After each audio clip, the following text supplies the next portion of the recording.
ప్రభునందు ప్రియమైన దేవుని బిడ్డారా, ప్రభువైన యేసు నామమున మీకు శుభములు. జీవముగల దేవుని కృపావర్షం మీపై సమృద్ధిగా కురియునుగాక. ఈ దినం అనగా జనవరి నెల 17వ తారీఖు 2025 శుక్రవారం హోలీ ట్రింటీ చర్చ్ మినిస్ట్రీస్ వారు అందించు అనుదినమన్న. ఈ దినమన ధ్యానాంశం మన ప్రార్థనలు ఆలకించే దేవుడు.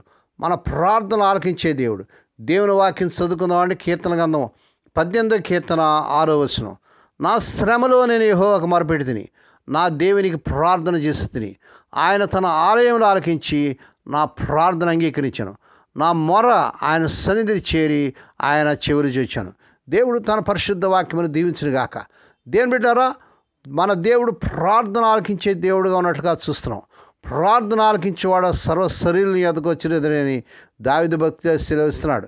ఈ 18వ కీర్తన 6వ వచనంలో కూడా నా శ్రమలో నేను యెహోవాకు మొరపెట్టుతిని, నా దేవునికి ప్రార్థన చేస్తుందని దావీదు భక్తుడు తన అనుభవాన్ని శ్రమ అని పిలుస్తున్నాడు. శోధనలు పాపం కాదు గనుక విడుదల కలగాలనే ఆశ ఉంది.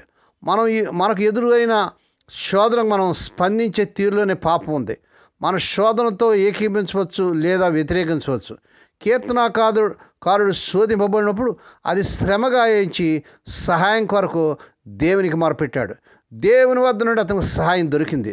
దేవుడు నమ్మదగినవాడు. మీరు సహింపగలిగినంతకంటే ఎక్కువగా ఆయన మిమ్మల్ని శోధింపబడనీయడు. అంతేకాదు, సహింపగలుగుటకు ఆయన శోధనతో కూడా తప్పించుకునే మార్గం కలుగు చేయనని పౌలు భక్తుడు 1 కొరింథీయులకు రాసిన పత్రిక 10వ అధ్యాయం 13వ వచనంలో వ్రాస్తున్నారు. ఒక తల్లి తన కుమార్తె కలిసి షాపునకు వెళ్ళింది. వారు ఆ షాపులో తిరుగుతుండగా, మమ్మీ, నేను నిన్ను వదిలి పారిపోకముందే నా చెయ్యి గట్టిగా పట్టుకొని ఒకసారిగా అరిచింది. ఎందుకంటే అక్కడ ఉన్న అందమైన బొమ్మలు తనకు శోధనగా ఉన్నాయి. వాటిని తాకకుండా ఉండలేకపోతుంది. ఒకవేళ ఆ పాపను తల్లి పట్టుకోకుండా వదిలేస్తే ఆమె ఆ శోధన నుండి తప్పించుకున్నట్టు కష్టమని తనకు తెలుసు.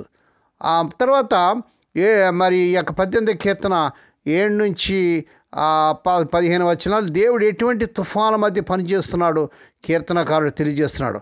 ఉపద్రవాలు కలిగినప్పుడు మానవుడు ఎంత చిన్నవాడో గ్రహిస్తాడు. అయితే దేవుని పని జరుగుటకు తుఫాన్లు కూడా సాధనాలుగా మారతాయి. దేవుని ప్రవక్తని యోనా అవిధేయుడైనప్పుడు తన ఉద్దేశాలు నెరవేర్పు కొరకు బలమైన గాలి, తుఫాను, అలలను దేవుడు వినియోగించాడు. అదేవిధంగా కీర్తనాకారుని విడిపించడం కొరకు దేవుడు ప్రణాళిక చేసి తన ఉద్దేశాలు నెరవేర్పు కొరకు తుఫాను వినియోగించాడు. దేవుడు మనల్ని విడిపించడం మాత్రమే కాకుండా ఈ కష్టతరమైన అనుభవాల్ని మన క్షేమాభివృద్ధి కొరకు వినియోగిస్తాడు. ఆంగ్ల తర్జుమా KJVలో గాఢాంధకారము ఆయన తన రహస్య స్థలంగా చేసుకునని 11వ వచనంలో మనం చూస్తున్నాం. మన అంధకార అనుభవాన్ని దేవుడు తన రహస్య స్థలంగా చేసుకుని మృదువైన తన హృదయమును మనకు బయలుపరచును. ఇదే మనకు దేవుని సాన్నిహిత దగ్గరవుతుంది. ఆయన తన రహస్యములను మనకు తన మెల్లనైన స్వరంతో వినిపించును. మన జీవిత అంధకార గడియల్లోనూ దుఃఖంలోనూ దేవుని మాటలు వింటూ ఆయన ఉద్దేశాలను వివేచించాలి. మనం మందులు మాత్రలు యుగంలో జీవిస్తున్నాం. మందుల వినియోగాన్ని పరిశీలించిన ఒక అధికారి మనకు కలిగే ప్రతి బాధను నివారించడానికి ఒక మాత్ర ఉందని, అందువల్ల మనం నొప్పిని అనుభవించిన అవసరం లేదని వారి తల్లిదండ్రుల దగ్గర నుండి పిల్లలు నేర్చుకుంటున్నారని అన్నాడు. అదే రీతిగా మరికొందరు తల్లిదండ్రులు బాధ, నొప్పి జీవితంలో భాగమని, రసాయనిక మందుల మాత్రలు మన సమస్యలు తీర్చలేమని వారి పిల్లలకు బోధించారు.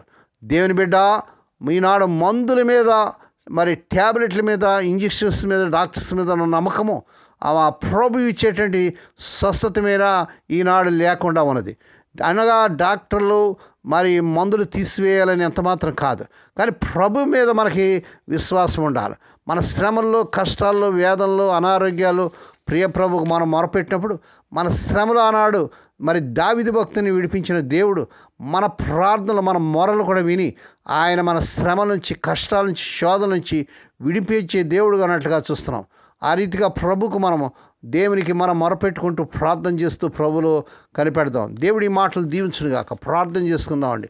పరిశుద్ధమైన మా తండ్రి, నీ పరిశుద్ధ నామములకు వందనాలు, స్తోత్రాలు చెల్లించుకున్నాం నాయన. మీరంతైనా నమ్మదగిన దేవుడు నాయన. వాగ్దానం చేసి నెరవేర్చే దేవుడు, మా మొరలు వినే దేవుడుగా ఉన్నట్లుగా నీ వాక్యాలు చూస్తున్నాం తండ్రి. ఇదిగో నాయన, ఈ సమయంలో నాయన ఈ వర్తమానాలు వింటూ, వర్తమానం లైక్ చేస్తూ, షేర్ చేస్తూ, సబ్స్క్రైబ్ చేస్తూ అనేకలు పంపిస్తున్న మా ప్రియులందరూ దీవించండి. పోలిటింటి చర్చ్ మినిస్ట్రీస్ ద్వారా మారుమూల గ్రామంలో మురికి వాళ్ళు జరుచిన పరిచయం అంతటిపై నీ దీవెన ఉంచండి. దూరాలను దిక్కులేని బిడ్డలను, తండ్రి లేని బిడ్డలను జ్ఞాపకం చేసుకోండి ఆయన. ఈ నెలలో వారికి ప్రతి అవసరం తీర్చండి ఆయన.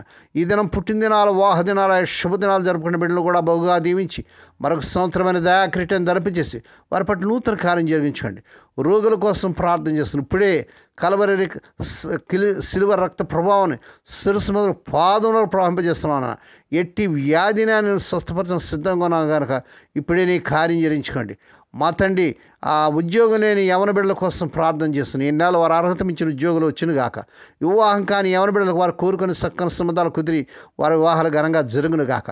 ఈ దినమంతటా నీ బిడ్డల చుట్టూ మీరు రక్తకించండి. ఉదయం బయలుదేరి సాయంకాలం గృహం చేరు పర్యంతం కాపాడే నీకు దూతలు కావాల్సమని, కృపాక్షేమలేని బిడ్డల మాట వచ్చినట్టు చేయమని సమస్త మహిమాఘనత మీకే చెల్లించుకుంటూ యేసయ్య పరిశుద్ధ నామన స్తుతించి గణపరిచి వేడుకొని ప్రార్థిస్తున్నాం తండ్రి. ఆమెన్.